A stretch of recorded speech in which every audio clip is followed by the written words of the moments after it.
আমরা যখনই July August এই গণ অভ্যুত্থানের কথা বলি তখন একটি কথা আমরা অনেক সময় ভুলে যাই যে এটা ছিল কিন্তু কর্মক্ষেত্রে জীবন জীবিকা অর্জনের বৈষম্যর জায়গা থেকে বিদ্রোহ করার একটা অন্যতম অভ্যুত্থান। আমি একজন শহীদের কথা বলবো। মিরপুর 10-এ শহীদ হয়েছেন শহীদ মমিনুল ইসলাম। তার বয়স ছিল 22 বছর। ডিগ্রি কলেজ থেকে ডিগ্রি পাশ করেছেন। প্রায় 19টি পরীক্ষায় তিনি ভাইবা পর্যন্ত দিয়েছেন, কিন্তু চাকরি হয়নি। তার বাবা ভ্যানে করে সবজি বিক্রি করতেন মিরপুরের ওই রাস্তায়। তো দেখা গেছে যে তিনি সর্বশেষ যখন ভাইবা পরীক্ষাটা দিতে যাবেন তখন তার কাছে টাকা ছিল না। মানে তার খালার কাছ থেকে 500 টাকা ধার নিয়ে পরীক্ষার জন্য আবেদন করেছেন। তো তিনি যখন দেখছেন যে গণ অভ্যুত্থানটা যখন এই আন্দোলনটা তীব্র আকার ধারণ করেছে, তখন শেখ হাসিনা এখানে হত্যাকাণ্ড করেছে, তখন কিন্তু তিনি রাজপথে চলে আসছেন এবং শহীদ হয়েছেন। এবং অন্য সময় তিনি কি করতেন, তার বাবার যে সবজির ভ্যান ছিল সে ভ্যান ঠেলে কিন্তু বিক্রি করতেন। মানে ডিগ্রি পাস, কিন্তু বাবার সাথে কিন্তু তিনি সহযোগিতা করতেন। তাহলে এই যে তিনি জীবন দিলেন, শহীদ হইলেন, তার কিন্তু আকাঙ্ক্ষা হচ্ছে এই রাষ্ট্রে তার জীবন এবং জীবিকার একটি নিরাপত্তা। এই রাষ্ট্রে সে ডিগ্রি পাস করেছে, 22টি পরীক্ষা দিয়েছে, কিন্তু তার কোনো কর্মসংস্থান হয়নি। এটি গেল তো শহীদ মমিনুল ইসলাম। আমরা প্রায় দেখি ঢাকা বিশ্ববিদ্যালয়, জাহাঙ্গীরনগর কিংবা সর্বোচ্চ শিক্ষা প্রতিষ্ঠান থেকে যখন শিক্ষার্থীরা বের হয় চাকরি না পেয়ে বছরের পর বছর ঢাকার বিভিন্ন ম্যাচে এক ধরনের মানবেতর জীবনযাপন করে চাকরির প্রস্তুতি নেয়। এই যে 3 বছর 4 বছর চাকরির প্রস্তুতি নিতে হয় তাকে একটি ভালো চাকরির জন্য, একটি ভালো লাইফের জন্য, একটি নতুন জীবনের জন্য, তার জন্য অপেক্ষা করে তার পরিবার। কখনো দেখা গেছে যে তার পরিবারের মা অসুস্থ থাকে, বাবা হসপিটালে থাকে, তার চিকিৎসার খরচ তাকে বহন করতে হয়। তাকে ফোন দেয়, বাবা তুমি কিছু ব্যবস্থা করো, তিনি ব্যবস্থা করতে পারেন না। আবার একই সাথে যারা চাকরিটা পান বিশ্ববিদ্যালয়ে পড়াশোনা করে কিংবা বেঁচে যান, আমি আমার জীবনেরই একটা উদাহরণ দিব যে বিশ্ববিদ্যালয় থেকে আমার যখন পড়াশোনা শেষ হয়েছে, মাস্টার্সের ভাইবা ছিল, যদিও আমি অসুস্থ থাকায় ভাইবায় অংশগ্রহণ করতে পারি নাই ছাত্রলীগের হামলায়। এরপরে আমি একটা সর্বোচ্চ ভালো গণমাধ্যমে কিন্তু সাংবাদিকতায় ঢুকি। বিশ্ববিদ্যালয় থেকে বাংলাদেশে পড়াশোনা সর্বোচ্চ করে তিনি যখন সাংবাদিকতায় ঢুকেন তখন গড় বেতন হয় 8,000 থেকে সর্বোচ্চ 16 কি 20,000 টাকা, 16,000 টাকা সর্বোচ্চ। আপনি চিন্তা করেন যে ঢাকা বিশ্ববিদ্যালয় থেকে আপনি পড়াশোনা শেষ করছেন, আপনি একটা টেলিভিশনে অনেকের ছবি দেখেন যে সংবাদ উপস্থাপিকা কিংবা হচ্ছে ভালো রিপোর্টিং করে, এদের লাইফটা কি যে কষ্টকর। অথচ একই প্রতিষ্ঠানের যে সিও থাকে, যে এমডি থাকে, তার বেতন 5 লাখ থেকে বাংলাদেশে একজন সম্পাদকের বেতন সর্বোচ্চ 15 লক্ষ টাকা।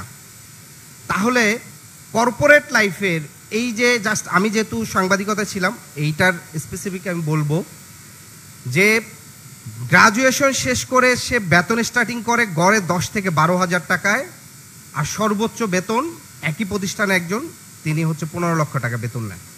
তার এই যে কর্মক্ষেত্রে একে তো হচ্ছে কর্মসংস্থান নাই, দ্বিতীয়ত কর্মসংস্থান ঢোকার পরে তার হচ্ছে একটা চরম বৈষম্যর মধ্যে দিয়ে যেতে হয়।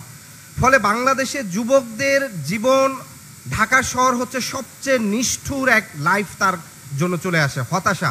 ফলে এই যুবকের যে শক্তি, সেই শক্তি আমাদের জাতীয় জীবনে ভূমিকা না রেখে তখন একটা পুরো হতাশাপূর্ণ একটা জাতিতে আমরা রূপান্তরিত হই।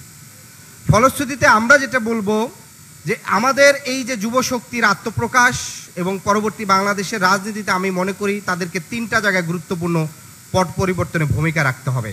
প্রথমত হচ্ছে বাংলাদেশকে আমরা যতই বলি, আমরা নানা ধরনের বাংলাদেশে আদর্শিক বয়ান শুনি, কিন্তু বাংলাদেশের মূল সংকটটা হচ্ছে এদেশের জনসংখ্যার অধিকাংশ যারা বেকার থাকে তাদেরকে সঠিক কর্মসংস্থানের ব্যবস্থা করতে না পারাটা। ফলে আগামীর বাংলাদেশে পরিবর্তনের অন্যতম মাধ্যম হচ্ছে আপনার মানুষের, যুবকদের, তরুণদেরকে কর্মসংস্থানের ব্যবস্থা করতে হবে।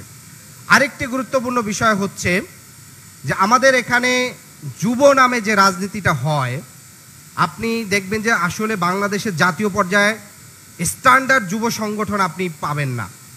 আমি বয়সের দিক থেকে যদি ধরেন আপনার একটা তো ফ্যাসিস্ট আওয়ামী লীগ এখান থেকে বিদায় নিয়েছে, তাদের ছিল যুবলীগ, বিদ্যমান দলের ভিতরে বাংলাদেশ জাতীয়তাবাদী যুব দল আছে, তাদের যে কেন্দ্রীয় কমিটির আপনি যদি অ্যাভারেজ বয়স দেখেন তাহলে দেখবেন যে অ্যাভারেজ বয়স কিন্তু প্রায় 50-এর উপরে।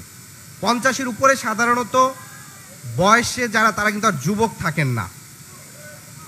এটা আপনি অন্যভাবে কমেন্ট করার জন্য আমি চিত্রটা বলছি। জামাত ইসলামের যুব সংগঠনই নাই, তাদের যুব সংগঠন আছে, এটা খুবই কম গুরুত্বপূর্ণ।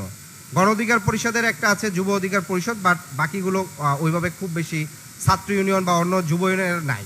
ফলশ্রুতিতে বাংলাদেশে যুবকদের জন্য কাজ করার জন্য স্পেসিফিক যুবদের কর্মসংস্থান, যুবদের সমস্যা, যুবদের সব কিছু, এটা আসলে বাংলাদেশে কোনো সংগঠন এক্সিস্টই করতেছে না। ফলশ্রুতিতে বাংলাদেশের যুবকদের নিয়ে কাজের যে বড় একটা জায়গা, সেই জায়গাটায় যুবশক্তি আগামীর দিনের চাহিদা এবং গুরুত্ব পূরণ করবে, সেই আশা আপনাদের কাছে আমরা ব্যক্ত করি। আরেকটি গুরুত্বপূর্ণ বিষয়, জাতীয় যুবশক্তি যেদিন আত্মপ্রকাশ হয়েছে এবং বর্তমানে জাতীয় যুবশক্তির যে আহ্বায়ক অ্যাডভোকেট তারিকুল ইসলাম, আমরা আমাদের রাজনৈতিক পথচলায় দেখেছিলাম গত 15 বছর ধরে ফ্যাসিস্ট শেখ হাসিনা শুধুমাত্র এদেশের গুম খুন হত্যা নির্যাতন করেনি, বরঞ্চ আওয়ামী লীগের রাজনীতির একটা অন্যতম মোটো ছিল ভারতকে বাংলাদেশকে নিরাপত্তার জায়গাটা তা নিশ্চিত করা। সেজন্য এখানকার যতগুলো রাজনৈতিক দল আছে, আধিপত্যবাদ বিরোধী যতগুলো রাজনৈতিক শক্তি আছে, প্রত্যেককে বিভিন্নভাবে হত্যাকাণ্ডের শিকার করতে হয়েছে। ফলশ্রুতিতে এই যে গত 15 বছর ধরে আওয়ামী লীগ বাংলাদেশের মানুষের গুম খুন তো করেছেই, বাংলাদেশের স্বাধীনতা সার্বভৌমত্ব হুমকির মুখে ফেলেছে। সীমান্তে অনবরত হত্যাকাণ্ড, বাংলাদেশের অর্থনীতি, রাজনীতি শুরু করে প্রত্যেকটা সেক্টরে ভারতের এক আধিপত্য করে বাংলাদেশকে এক ধরনের অলিখিত অঙ্গরাজ্যে পরিণত করেছিল। আপনি দেখেন আজকে সে পতিত হওয়ার পরে সে দিল্লিতে গিয়েছে, দিল্লিতে বসে সে ষড়যন্ত্র করছে, এদেশের অভ্যুত্থানে যে যুবকরা আছে তাদেরকে হত্যার ষড়যন্ত্র করছে, এদেশের স্বাধীনতা সার্বভৌমত্ব নিয়ে এখনো হচ্ছে, ভারত হচ্ছে ষড়যন্ত্র করছে। ফলশ্রুতিতে যুবকদের জাতীয় যুবশক্তির যে আত্মপ্রকাশ অনুষ্ঠান, সেটি ছিল ফারাক্কা লং মার্চের দিনের আত্মপ্রকাশ। ফলে এই যে আত্মপ্রকাশের ঐতিহাসিক দিন, যে ঐতিহাসিক দিন ভারতের আধিপত্যবাদীদের বিরুদ্ধে বাংলাদেশে ঐতিহাসিক ফারাক্কা মার্চ হয়েছিল, আমাদের এই যুবশক্তির ভাইদেরকে সেটা অন্তরে লালন করতে হবে। বাংলাদেশের সার্বভৌমত্বের ক্ষেত্রে আপোষহীনভাবে থেকে আগামীর বাংলাদেশের স্বাধীনতা সার্বভৌমত্ব যুবকদের আস্থার জায়গায় পরিণত হবে জাতীয় যুবশক্তি। আজকের এই প্রোগ্রামে যারা উপস্থিত হয়েছেন সবাইকে আন্তরিক ধন্যবাদ এবং শুভেচ্ছা।